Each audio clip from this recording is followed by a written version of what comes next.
Estas áreas de la ingeniería, perdón, eh, la formación de Rodrigo abarca distintas áreas de la ingeniería eléctrica. Él se licenció en electrónica, en telecomunicaciones y obtuvo un máster en procesamiento digital de señales.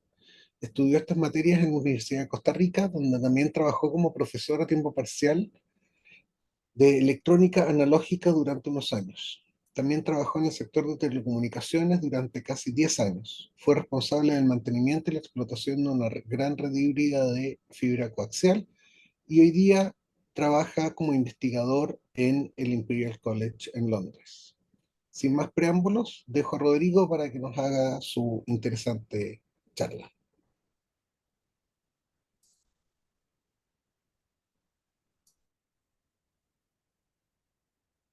Bien, buenos días o buenas tardes. ¿Me escuchan bien? Sí.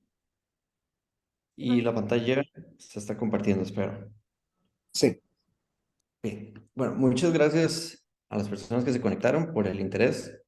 Espero que la presentación sea del agrado de todos. Y muchas gracias por la introducción, Max. No creo que sea necesario agregar mayor detalle, solo permítanme comentarles brevemente de qué se trata la presentación. Hay tres temas principales que trata una presentación, comenzando de cuál es la motivación desde el punto de vista del laboratorio o la visión desde el punto de vista del laboratorio en lo que será el futuro de la robótica.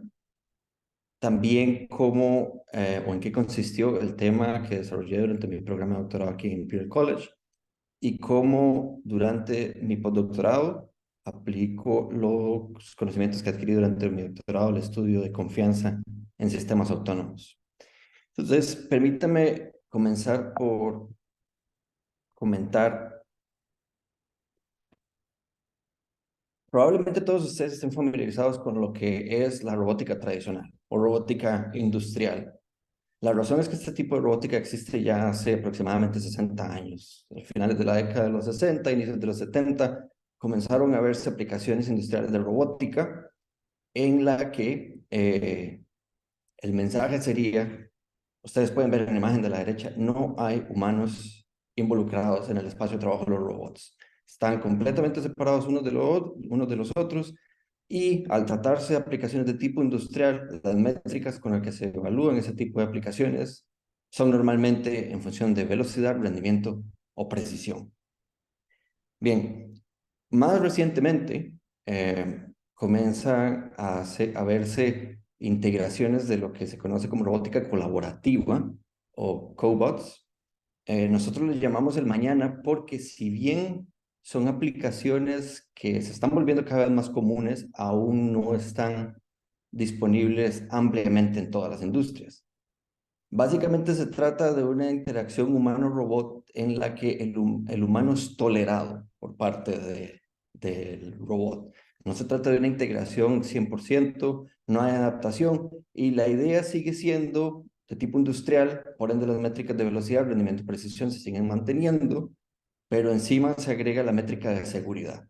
Tiene que ser factible la interacción entre el humano y el robot, pero siempre estamos eh, bajo un escenario en el que se trata de una tarea estructurada, en un entorno estructurado, con, una, eh, con un objetivo de rendimiento, sobre todo.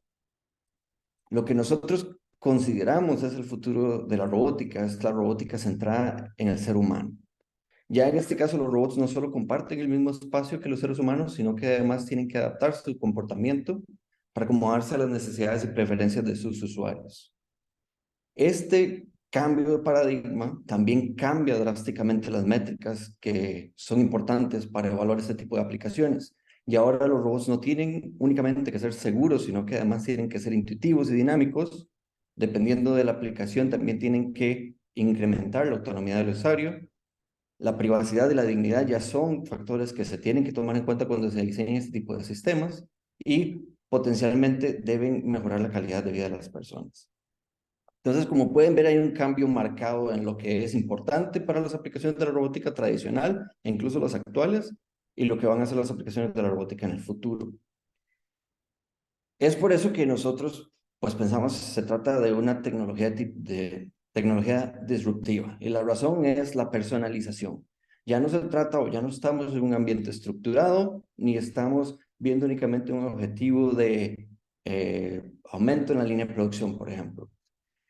Eso significa que las etapas o los módulos que este tipo de robots tienen que incorporar ya no son fijos, se tienen que adaptar en el tiempo. Y para poder hacer eso, normalmente una estructura o los módulos que este tipo de robots tendrán que incorporar se pueden resumir en tres tipos de manera general. El primero es la etapa de percepción, en la que el robot trata de entender lo que el usuario quiere hacer y las acciones que está llevando a cabo.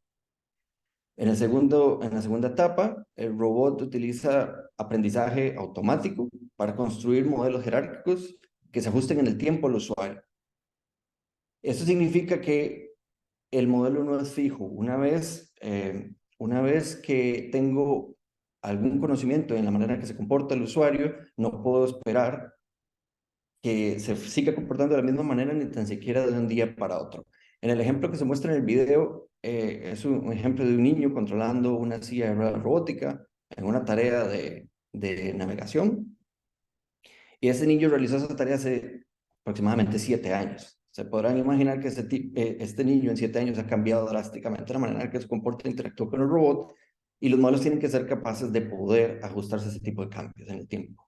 Finalmente, la tercera etapa es la asistencia, en la que el robot no solo tiene que saber cómo, sino cuándo tiene que asistir al usuario. Va a haber ocasiones en las que lo que queremos es más bien fomentar que el usuario sea más independiente y requiera, por ende, menos asistencia, y otros momentos o tareas en las cuales el robot tiene que completamente volverse autónomo. Pero este tipo de decisiones tienen que tomar también de manera dinámica. Este tipo de filosofía, este tipo de sistemas es justamente lo que nosotros investigamos en el laboratorio del que formo parte, el Personal Robotics Lab. Se trata de investigación en dispositivos robóticos inteligentes, capaces de interactuar con sus usuarios, aprender de esta interacción y adaptar la asistencia proporcionada para maximizar el bienestar físico, cognitivo y social de sus usuarios. Nuestra investigación hace énfasis en sistemas autónomos centrados en el humano. Y en este slide muestro algunas de las líneas de investigación que son populares en el laboratorio eh, del que formo parte, comenzando por aplicaciones de sillas de ruedas para niños con discapacidades, también robots en unidades de cuidados intensivos, personalización e interfaces humano-vehículo, presentaciones musicales colaborativas, asistencia robótica en actividades de la vida diaria, como vestirse, y el control de plataformas robóticas complejas utilizando realidad aumentada. Ustedes pueden ver que la variedad de aplicaciones es amplia, sin embargo, todas tienen una necesidad común, y esa necesidad es cómo comunicamos los humanos con los robots de manera efectiva. Y eso es lo que se conoce como interfaz humano-robot. Tradicionalmente, las interfaces humano-robot son interfaces de tipo joysticks o controles que se sujetan en las manos, o son computadoras, teclados, mouse. Y esos son el tipo de interfaces que tradicionalmente se utilizan para explotar la comunicación interacción, o la interacción humano-robot. De hecho, uno de los robots comerciales más avanzados que se pueden adquirir hoy en día viene de fábrica con un control como el que ven en la esquina superior derecha. Es un control que parece un control de videojuegos, como pueden ver. Tiene joysticks, botones, y para la mayoría de personas, tal vez, eh, es una interfaz como esta suficiente, pero lo que quiero que ustedes noten es que hay muchos supuestos cuando se le otorga a una persona una interfaz de este tipo. Lo primero es que esta persona tiene que ser buena utilizando joysticks. Lo que eso significa es, tiene que poder abstraer un control que por diseño es de 2 dimensiones a una plataforma que se mueve en 3 dimensiones. Y eso no necesariamente es sencillo. Ustedes pueden ver, por ejemplo, los niños cuando juegan videojuegos. Ustedes tienen niños que son muy buenos y les es muy fácil manejar un videojuego, y otros que son bastante, les cuesta bastante más. Eso sucede también en el mismo, bajo la misma filosofía en el control de robots. Lo que nosotros pensamos es que, dado que existe tanta variabilidad en las preferencias de los usuarios, permitirles elegir entre diferentes métodos de interacción aumenta la probabilidad de aceptar el sistema y el número de usuarios potenciales. Y es por eso que yo dediqué mi doctorado a estudiar plataformas de realidad aumentada para controlar sistemas robóticos complejos. El nombre de la tesis de doctorado era Affordance Inference and Visualization of Assistive Robotics. Básicamente trataba de eh, estudiar las ventajas y limitaciones que tienen este tipo de interfaces para el control de plataformas robóticas complejas. Hay un concepto acá que voy a estar mencionando de manera recurrente a lo largo de la presentación, es el concepto de affordance. Lo que quiero que se entienda de esto es una relación entre los objetos que están en el entorno y la manera en la que los robots pueden interactuar con esos objetos. Eh, Dependiendo de las capacidades de cada robot, aún sobre el mismo objeto existe una variedad de posibilidades sobre lo que se puede hacer con él. Y la idea del concepto de affordance es resumir esa relación entre objetos y acciones. Bien, ¿por qué realidad aumentada? Hay dos razones principales para esto. Las interfaces de realidad aumentada modernas permiten una mayor modalidad de interacciones.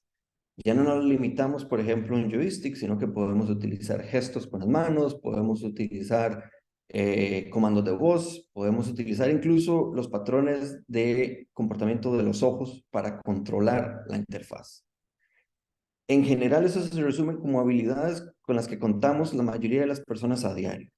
Cosas como caminar o mover nuestras manos son potencialmente o están potencialmente disponibles para nosotros, y lo que tratan de explotar ese tipo de interfaces es justamente eso, las habilidades que ya las personas cuentan, de manera tal que no requieren entrenamiento adicional. Cuando yo exploto ese tipo de interacciones, esto convierte la interacción humano-robot en algo potencialmente más fácil y menos exigente en términos de carga cognitiva, en comparación con interfaces convencionales. Y es por eso que a nosotros nos pareció buena idea estudiar si podríamos explotar eso para controlar un robot también. Ahora, nosotros no fuimos los primeros en proponer el uso de la realidad aumentada para controlar robots. Entonces, ¿en qué se diferenció el enfoque? El enfoque de nosotros es control de robots basado en realidad aumentada, que es consciente de affordances o consciente de la asequibilidad. Lo que esto significa es que la plataforma robótica no se limita a presentar información en crudo al usuario de los sensores, que es lo que tradicionalmente las interfaces de este tipo hacen, sino que toma esa información, la procesa y le presenta opciones al usuario en función de las capacidades y los objetos que están en el entorno. Para ilustrar ese concepto, se pueden fijar en el video de la esquina inferior derecha. Lo que estamos ilustrando ahí es un robot que detectó que había una puerta, le muestra el hecho de que hay una puerta ubicada en digamos, a través de un icono ubicado en el espacio del usuario, y utilizando un gesto con sus manos, la persona selecciona esa opción y hace que el robot de manera autónoma ejecute la acción de pasar a través de la puerta. Entonces, eso es un resumen de lo que significa ese tipo de concepto. Bien, ahora, sí quiero hacer énfasis en que la percepción de affordances no es simplemente identificar objetos, ¿ok? Hay algoritmos de detección de objetos, probablemente ustedes estén familiarizados, pero si no, se trata de, teniendo una imagen o un video del entorno, yo trato de segmentar los objetos que son de interés. Ahora, conocer solo los objetos no es suficiente porque los robots tienen diferentes capacidades y lo que ellos pueden hacer con esos objetos difiere. Y teniendo múltiples robots podría además generar mayores posibilidades que si tengo un único robot disponible en el entorno. Entonces, una vez que pudimos extraer esas acciones que son posibles de ejecutar, tenemos que también buscar una manera de presentar esas opciones de manera efectiva. El ejemplo sería utilizar texto. Cuando uno utiliza texto para presentar acciones de este tipo, está limitando el acceso a la interfaz a personas que pueden leer, por ejemplo. Entonces, el diseño de una interfaz que sea suficientemente inclusiva y transparente para la mayoría de los usuarios es otro de los retos que este tipo de metodología supone. Bien, entonces, la línea de investigación que seguí trataba de estudiar arquitecturas, unas con un único robot, otras con múltiples robots, realizar estudios de usuario para validar las interfaces que se diseñaban Y finalmente, tratar de diseñar algoritmos que permitían probar estas interfaces en entornos que no estaban disponibles antes. Yo voy a ir explicando algunas ideas brevemente y voy a empezar por explicar cómo se hizo la prueba de una interfaz de este tipo en una interfaz para una silla de ruedas robótica. Básicamente, esa fue la primera demostración de una interfaz de este tipo para controlar una silla de ruedas inteligente. El estudio está, bueno, resultó en un par de publicaciones. Aquí agrego los links en caso de que alguien quiera conocer más detalles. Básicamente, el estudio tenía dos frentes. Un frente que era el diseño de la interfaz como tal, que eso no solo se limitaba a la integración de la interfaz de realidad aumentada y el robot, sino además el diseño de los iconos que se requerían para poder sugerir las acciones al usuario. Ahí estoy poniendo en la parte inferior del slide un par de iconos que ven tienen movimiento. Eso fue parte del estudio, tratar de definir los iconos que independientemente, o sea, tratando de no utilizar texto, iban a ser usados para indicar al usuario la posibilidad de acción que existía para la silla de ruedas. Una vez diseñada la interfaz, realizamos un estudio de usuario para validar cuáles eran las ventajas o limitaciones de la interfaz y en este caso hicimos una comparación contra el joystick, que es la manera tradicional de controlar una silla de ruedas de este tipo, y aprendimos que efectivamente podemos reducir la carga cognitiva requerida para controlar un robot de este tipo. Entonces, esta fue la primera interfaz que realicé durante mi doctorado. Fue muy entretenido. Ahí puse un video en la parte izquierda del estudio de usuario. Como pueden ver, el estudio no solo requiere el diseño, sino además la validación de este tipo de interfaces. Luego, tratamos de aplicar este tipo de interfaz ya no a una silla de ruedas en la que el usuario está sobre el robot, sino ahora a un manipulador cuadrúpedo. En este caso, la interfaz que se propuso también fue la primera demostración de una interfaz de usuario para controlar manipuladores cuadrúpedos en este caso. También pongo el link a la publicación en caso de que ustedes quieran conocer más detalles, pero ustedes pueden ver en los videos de la derecha que la idea es que, a diferencia de utilizar un control, ocupar las manos del usuario y hacer que el usuario preste atención a la interfaz en lugar del entorno, lo que hacemos es explotar una interfaz que está inmersa en el entorno o explota las capacidades del usuario como caminar y que sea el robot el que se encarga de abstraer todo el tema de navegación, de evadir obstáculos, etcétera, para hacer de este tipo de detalles, para hacer que este tipo de detalles sea completamente transparente para el usuario. Bien, este estudio fue un poco más técnico, la validación trataba de justamente evaluar que los algoritmos que se estaban proponiendo para poder hacer este tipo de interacción factible funcionaban correctamente. Creo que no hace falta entrar en mayor detalle, pero si tuviesen preguntas, con todo gusto puedo contestarlas al terminar la presentación. Bien, ahora también queríamos estudiar cómo podía o cuáles eran los retos que se derivaban de trasladar ese tipo de interfaces a una interfaz multirobot.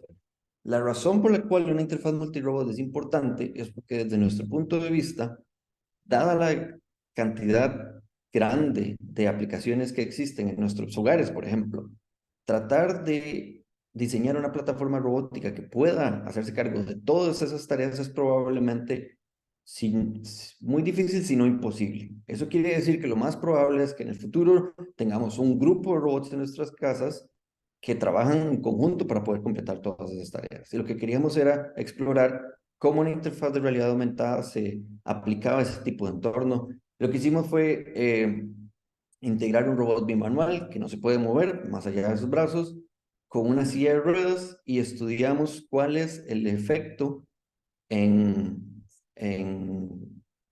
fluency, en interacción humano-robot de este tipo de interfaces. Igual aprendimos que efectivamente hay un beneficio al integrar este tipo de interacciones, este tipo de interfaces en este tipo de entornos. Bien, finalmente queríamos explorar un poco más allá y tratar de proponer un grupo de acciones un poco más complejas. Y por complejas me refiero a acciones que requiriesen más tiempo, requiriesen más acciones para poder completarse. Entonces, en este caso tuvimos que tratar de explotar el conocimiento que los humanos ofrecen en relación a la manera en la que se pueden combinar objetos. Integramos algoritmos de procesamiento natural del lenguaje y planeamiento de tareas para identificar secuencias factibles de acciones. La idea es que, esto tal vez queda más claro en el próximo slide, hay un grupo de objetos que son identificados por la interfaz en el entorno. Estos objetos pueden ser combinados de diversas maneras. Eh, si hubiésemos utilizado una interfaz como las que presenté hace un momento, el usuario tendría que ir acción por acción pidiéndole al robot que complete las acciones de una a una, y esta interfaz, en cambio, mezclaba todas esas posibilidades de manera automática y le presentaba al usuario un grupo de acciones que son factibles para ejecutar el robot. El usuario simplemente selecciona una de estas. En el ejemplo del video, en la esquina superior derecha, es tome las llaves y póngalas en la mesa de noche. Y eso supone un nivel de abstracción muy grande desde el punto de vista del robot. Sin embargo, el robot efectivamente puede entender dónde están las llaves, ir hasta las llaves, agarrar las llaves, moverse a la mesa de noche y depositar las llaves ahí. Entonces, como pueden ver, la complejidad de las acciones que se pueden ejecutar se puede incrementar si se integran algoritmos de inteligencia artificial en conjunto con lo que ya se hace en la interfaz como tal. Para resumir, lo que hicimos durante mi doctorado fue proponer una interfaz de usuario basada en realidad aumentada y affordances como un paradigma de diseño novedoso para el control de robots de asistencia. Lo validamos en arquitecturas de múltiples y de varios y monorobots. Fuimos los primeros en hacerlo en una silla de ruedas y en una interfaz para manipuladores cuadrúpedos. Realizamos múltiples estudios de usuario, mejoramos significativamente la facilidad del control de la silla de ruedas y tuvimos un impacto positivo en métricas subjetivas y objetivas de fluidez y interacción humano-robot. También hubo varios algoritmos derivados de esto para inferir affordances, etc. Y posterior a terminar mi doctorado, permanecí aquí en el laboratorio para tratar y aplicar este tipo de líneas de investigación al estudio de confianza en sistemas autónomos. Este proyecto de UKI es un proyecto en el que el gobierno del Reino Unido ha invertido alrededor de 33 millones de libras al estudio de la confianza en sistemas autónomos. Es un equipo de universidades que conforman el hub.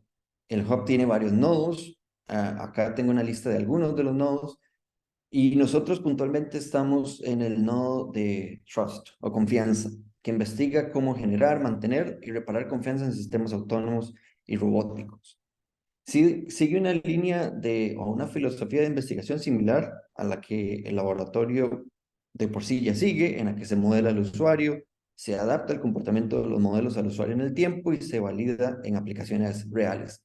Este nodo está conformado por la Universidad Heriot Watt en Edimburgo, la Universidad de Manchester y Imperial College, que es el equipo de nosotros en el laboratorio.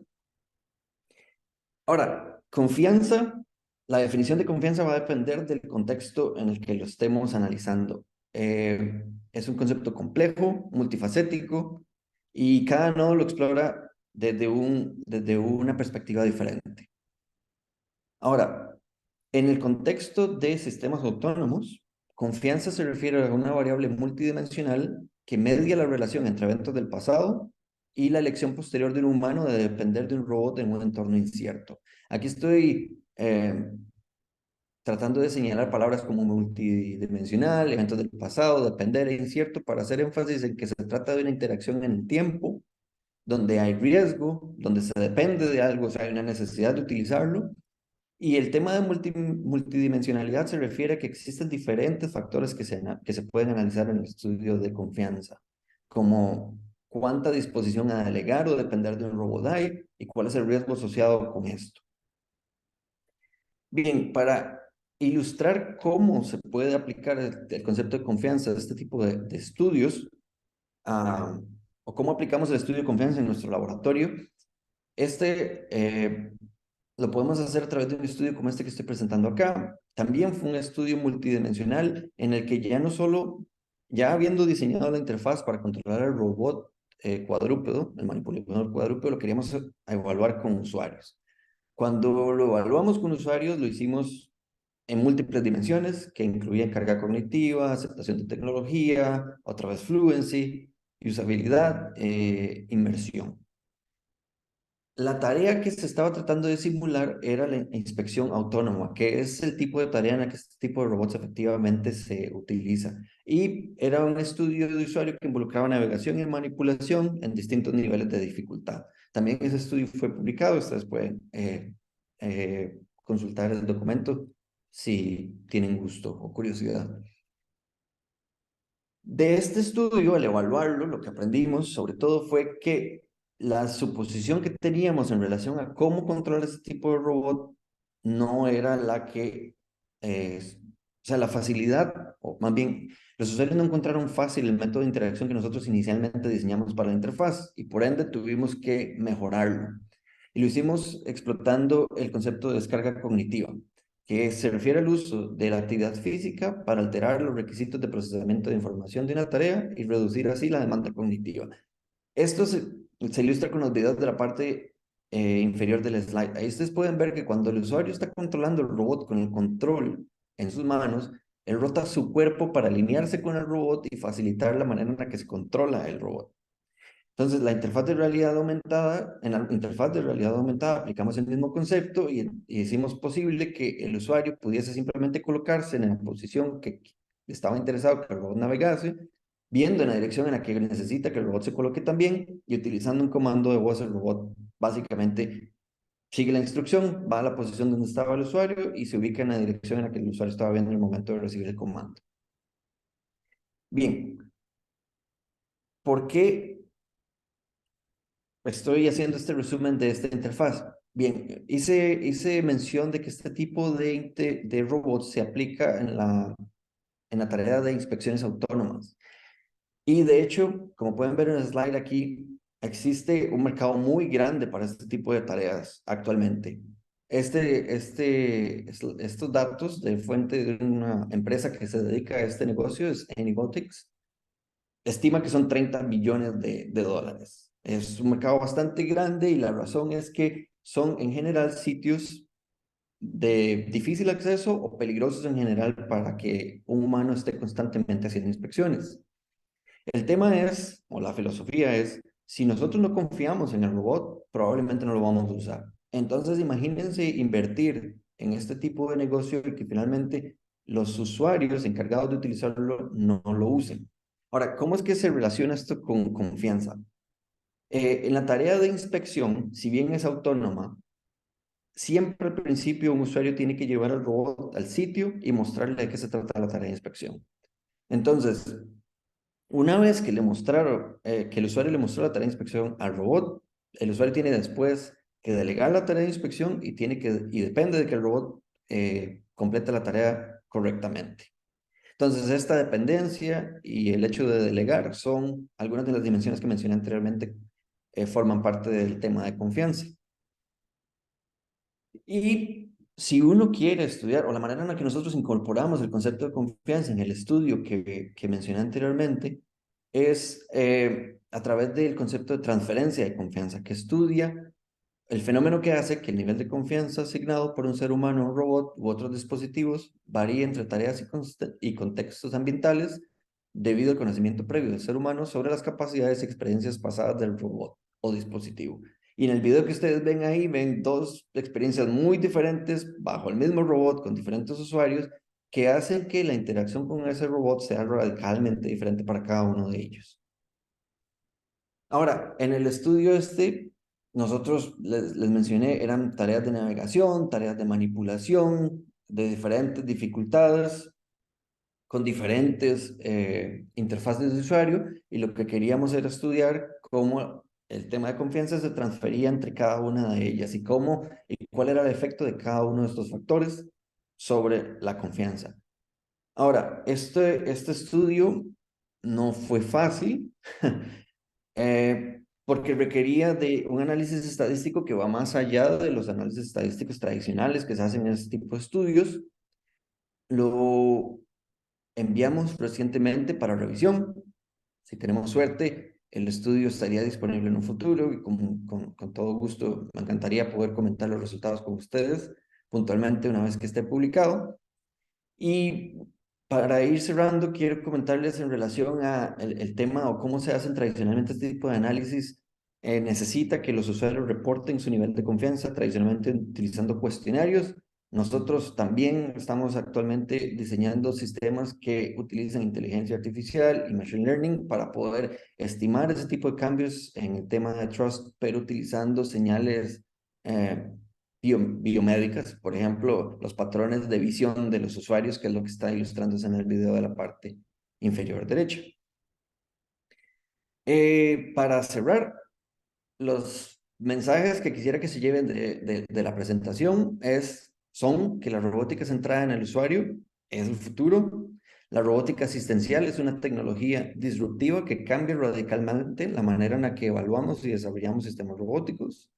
Y la confianza es una de las métricas más importantes en dicha evolución, porque si no confiamos, no lo vamos a usar. Bien, muchas gracias a todos por la atención.